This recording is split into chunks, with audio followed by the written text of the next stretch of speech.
life. From Memphis, Tennessee, Miss Linda Thompson.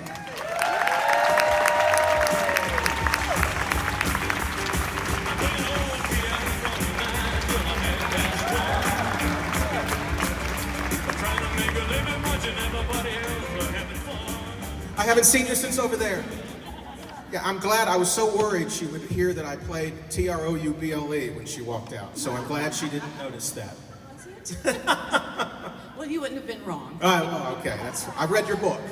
I kind of know. One of the things I find so interesting about your book, and when I first bought it, I bought it for my wife Lisa because I said I want you to read because I thought I knew your story, and I said I got this for you right when it came out. And about 2 days into it, because that's about all it took to read, she was staying up and she said, "Do you know all this stuff?" And I said, "Well, I think I do." And one of the first things you say in your book is, I had to wait a little bit because a lot of it wasn't just my story. Absolutely, and I had to have enough respect, for the people in my life to reveal their truth before I could expound upon it and tell what it was like from my point of view, from my perspective, to have lived through some of the things that I did. Yeah, and we see so many autobiographies and biographies of people, and we know that there are things held back. And I know there are so many things in your life that are so personal, but to open up the way you did and to share the things that you did share is just amazing. And it feels like I'm sitting in the room listening to you talk to me when I read your book. That's so nice to hear, and that's the way, I tried to write it. I really felt like it was such a huge responsibility. I waited I think 40 years until after Elvis had passed away, and everything that could have possibly been written about Elvis had been written, and then some, were made up stories. So I really thought it was a huge responsibility, and to this day, I've always attempted to represent him in the light that he deserves. He was such a remarkable human being, and again, I tried to write the book with kindness and tolerance and understanding, and also just a bit of knowledge that you can only garner through life experience. I had to live my life and carve out my own career. I didn't want to be one of those people that just jumped on the bandwagon and wrote a book and made a profit at his expense, to capitalize on that relationship. I was very guarded about that, and I wanted to carve out my own position in life, write my own songs, and carve out my own career, and have my kids and my family, and then write about my life and where he fit into it, which was, of course, the greatest love imaginable. And he's influenced my songwriting. He's influenced every aspect of my life. And your story, not only for all of us, for your family, for Brandon and Brody, to read about you and to find. Did they find out things they didn't know? I'm not sure they finished reading the book. They got to the part in the Elvis section where it got a little romantic, and Brody was going, "Mom, I don't know if I want to read about, you kissing Elvis and his lips were like marshmallows, and I don't know, that's just kind of weird." He said, "Just finish reading the book." Yeah. Well, like I said, I think it's an amazing story, and it's just you get into the rhythm of listening to you in the book, and such a story. And it all began because your family, you were from Memphis, and your family were there, and at a very young age, you won a beauty queen title. I mean, we're talking to Miss Mid-South right here. I mean, this. That was Miss Mid-South. That was a Mid-South fair. That was awesome. I love that title. I got to go to the fair every day, the Mid-South fair. But that was something that was your first. Look at that. Here's this. Look at this photo. 18. 18 years old, and that's Mid-South Fair. That's Miss. Of course, I like to say I was 5 years old, but I was mature for my age. What did doing this, competing, and the several titles that you won, what did that teach you about what it takes to be in front of an audience? Well, interestingly enough, I never thought I was the cutest thing. But somebody saw my photo in a yearbook. I was the homecoming queen at Kingsbury High School, and apparently they recruited girls to enter the pageants. And so I got recruited to enter the Miss Mid-South pageant, and you know, they kind of lured me by saying, oh, you'll win scholarships, you'll win luggage, you win cars, you win clothes, wardrobes. And my parents, we were very modest. You know, we didn't have any money at all. So, and I couldn't afford to put myself through school without working.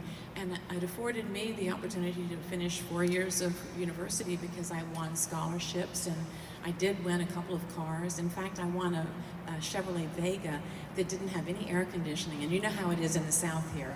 It gets swelteringly hot in the summer, and it's the little Chevrolet Vega that I drove to Graceland when I first went to meet Mr. Presley, Vernon Presley, and Elvis had invited me the night after we met, and he made fun of my car. He said, is this your car, honey? I said, uh-huh, I won it as Miss Liberty Bowl. And he said, okay, yeah, that's really nice.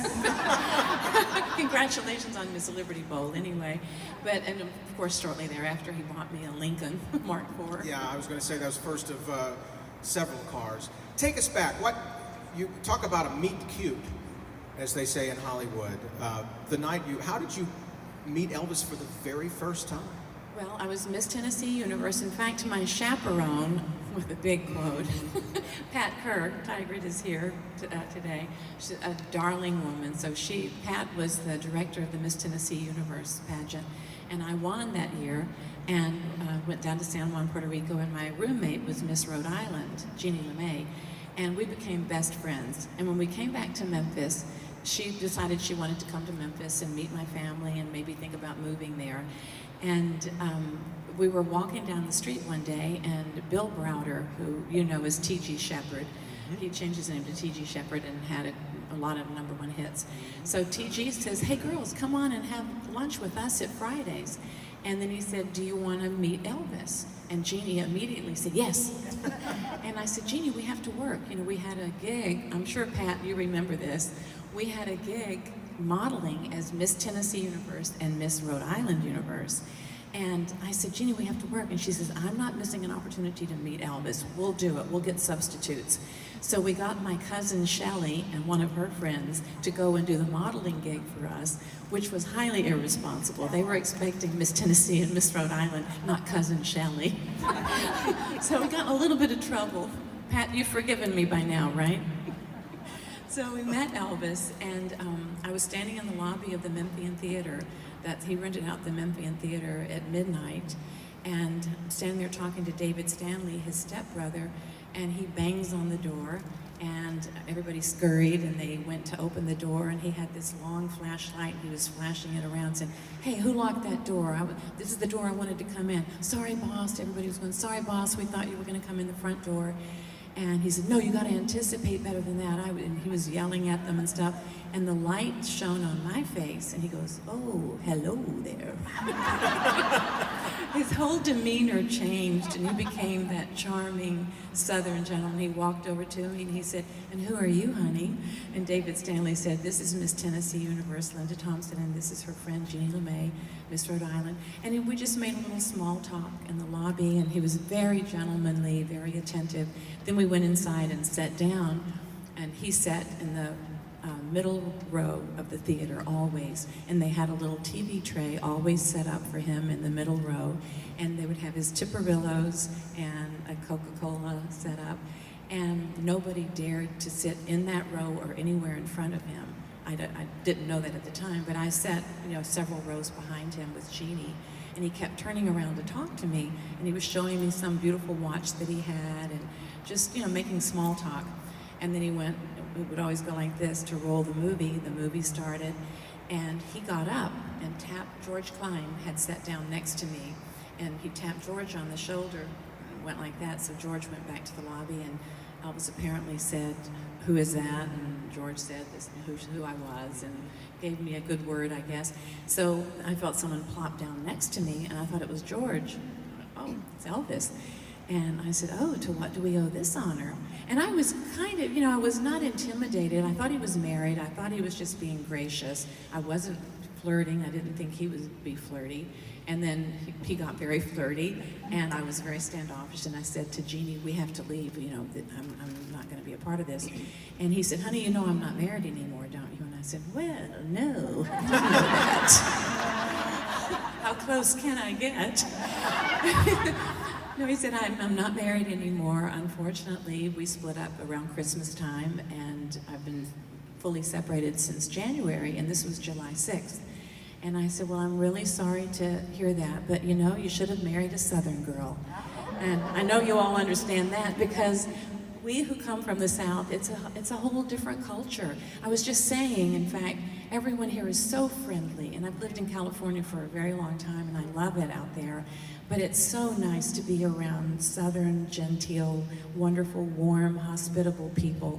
Tupelo is just magnificent and just filled with wonderful people. So my girlfriend wants to move here, my friend who's with me. Well, I know some people that sell real estate. Okay, all right. Second home. Yeah, it's amazing. And you'd never in all those years, you'd never been to Tupelo. You'd heard about it, but oh yes. And you'd been as a child. As a child, because you know I grew up in Memphis, and I had an uncle who lived here. He was a pharmacist, uncle and cousins who lived here. And I came down as a little kid, I think, but in the years that I lived with Elvis, you know, we talked about Tupelo, and he would tell me about his little shotgun house where he was born, and he told me about the church. I can't wait to see both. But I have to tell you a funny story about the little church, because he said, you know, there was a little church that my family went to, a Pentecostal church, I believe. And he said, I was like 3 or 4 years old, and I couldn't say hallelujah very plainly. He said, but I would just get filled with the Holy Spirit, and I'd run down the aisle singing, Addy Woochie, Addy Woochie, singing Addy, Addy Woochie all the way.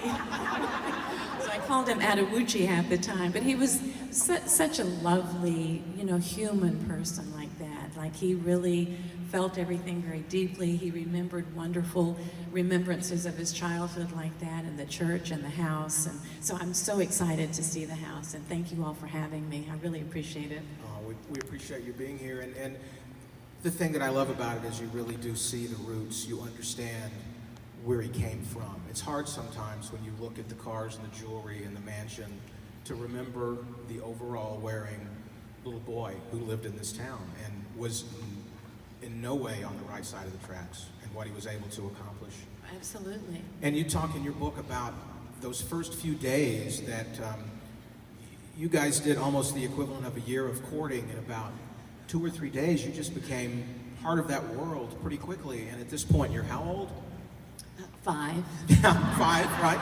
Okay, 6. I mean, you had to grow up That so was quickly 22. and understand kind of the operation of his world, and everything kind of revolved around what he wanted to do. Oh, absolutely. And even though I was 22 and had gone through 4 years of university, but experientially I was probably about 15, because I had never gotten out of Memphis except one time to go to Houston. I was the golf queen at Memphis State, and never played golf in my life, by the way. But I was the golf queen and flew to Houston. That was my first time on an airplane. So experientially, I was very naive and kind of green. So, and I think he loved that. I mean, he absolutely loved that about me. But you're right, in the 4.5 years that I lived with him would equate, honestly, to about a 20-year marriage if you thought about people like going to work and coming home and, you know, taking separate activities together and that kind of thing. We were together 24/7, and he was quite needy as an individual, and he wanted me with him. Like when I first met him, and I left town for 2 weeks, and when I came back into town, he said, where have you been? He had Joe Esposito calling me every day. We were down in Gulf Shores, Alabama, if any of you have been there. It's so pretty. So I went with my Aunt Betty down to Gulf Shores and was off the grid. You know, he couldn't reach me for 2 weeks, and it made him crazy. So when I came back, we got home at like 10 o'clock at night, and the phone was ringing, and Joe Esposito said, oh my God, I've got this number memorized. I've dialed it 10 times a day. Elvis has been driving me crazy. Where have you been? And then Elvis took the phone and said, get on a plane. I want you with me. When I told you I wanted you with me, that's what I meant. I want you with me. Who the hell do you think I am? I guess you're Elvis.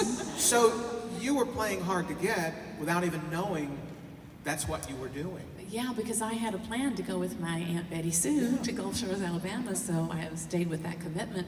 And but I swooned over him. We played his music the whole time we were down in Gulf Shores, and I guess I was being a little coy, you know, but I was not used to being the one that would pursue, so I let him do the pursuing. Because you didn't get his number. He got No, yeah, and I made him work for it because he said, "Can I get your phone number?" And I said, "Well, I don't have a pen or a piece of paper." So he said, "Joe," and he actually, it's such a cliche, but he actually wrote my phone number on a matchbook. And then all the way home to Aunt Betty's house, we were going there that night, I was kicking myself saying, "Linda, he probably didn't write the number down right, or maybe he threw the matchbook away. Why were you being so coy?" You know, I didn't think I would hear from him, but as soon as I got to Aunt Betty's house, he was on the phone. Yeah. We've got some photos I wanted to show, and you can start on 7.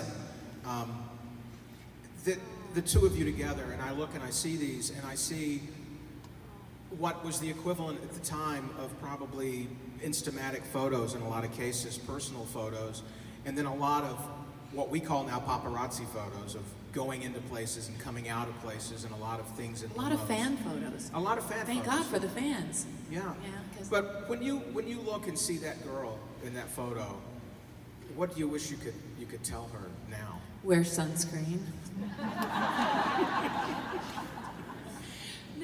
No, I wish that we had been together, and I wish he had been in this lifetime, in a time where there was the Betty Ford Center, where there were facilities that could help people who have issues with drug addiction.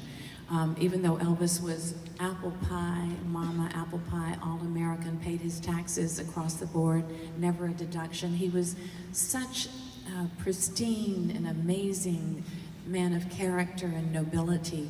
But, you know, he got caught up with uppers and downers, and then he was on stage. It was the same Judy Garland thing, you know, same syndrome that happened with her, and it happens to a lot of performers, and he was kind of a victim of that. If they had just had facilities like they do now, there's a plethora of them everywhere around the country. If we had had that, maybe we could have gotten him the help that he needed. I went to the hospital one time at Baptist Hospital after we'd come back from Vegas, and he had pneumonia. And we came back on a medical evacuation airplane. He was on oxygen. And there was a Dr. Knott and a Dr. Fink, and they helped him, but to the best of their ability. But at the time, there just weren't, there wasn't the knowledge, and there weren't the Well, the all places. addiction was one category. It was Yeah. just the worst of the worst, and that was it. Exactly, It and wasn't he was talked. embarrassed. He was embarrassed by it and ashamed of it. And the times that he would, you know, reckon with himself and realize that he had a problem, but there was really not any help. So what I would tell myself would be, you know, I don't think I could have done anything more than I did to try to take care of him and to love him and let him know that he was loved and cared for, and to attend to his needs. There's nothing I could give myself in that regard as far as advice. But I, you know, wish I had known more about prescription medication, and my family didn't even drink, you know, so I didn't know anything about drugs or even alcohol. Yeah. So Let's go to photo 17. I see this picture and I think about your life and the thing that's fascinating about your book is when Elvis traveled, you or I would leave in the morning to go somewhere, but so many times they're talking about, we're leaving tonight for Las Vegas. we lived Tonight. our lives at night. It was flipped around, but your life was a constant traveling from here to there. Sometimes after he got the Lisa Marie, anytime he wanted, Oh, he, yeah. he had that. When I look at that photo, what I can see is that little blue bow in the hair. What was I thinking? That's how innocent I was. Yeah, we did live life in reverse. Like, we would wake up. I got to tour Graceland yesterday, did a little VIP tour and revisited where I lived. And in the kitchen, I was telling my friend Dorothy, who's with me, this is where Dodger, Elvis's grandmother, would come in and have her breakfast every morning at 8 a.m. She would come and sit at the counter, and Elvis and I would very likely be just coming in and going to bed. We'd say, good night, Dodger. Good morning, good night. Yeah. So our hours were totally reversed. We lived like vampires. We were up all night and asleep all day. Yeah, and photo 15, this is, again, kind of one of those things where you're just on the way somewhere. Yeah, that's before he got his plane. Yeah. So we would charter. Sometimes he would buy out the whole first class section for the guys and me, and then the ones that didn't fit into the first class section he would put in the back. But this was a charter plane, and I think I have a go-go dress and go-go boots on, much to his liking. Seeing the photos, I mean, Elvis is in a huge Superfly phase at this point, which is my favorite. I always say that's my favorite Elvis, because that's when... That's a perfect description. Yeah, it was hats and canes and fur and capes and, like you said, that big flashlight. I mean, that was... And the purple glasses. I mean, those were the Superfly years, and he wore it better than anybody. And it is kind of timeless in a way when he wears it. And looking at you're a fashion show of 70s I kind of was. couture, yeah. I know. It's so funny because my son Brody Jenner always looks at Elvis's photos, and he sees the glasses and the hats and the coat with the little cape and the Superfly, all the jewelry. He says, "Mom, Elvis was the original pimp daddy." Yeah, he was. He's such an admirer. Brody got a TCB tattoo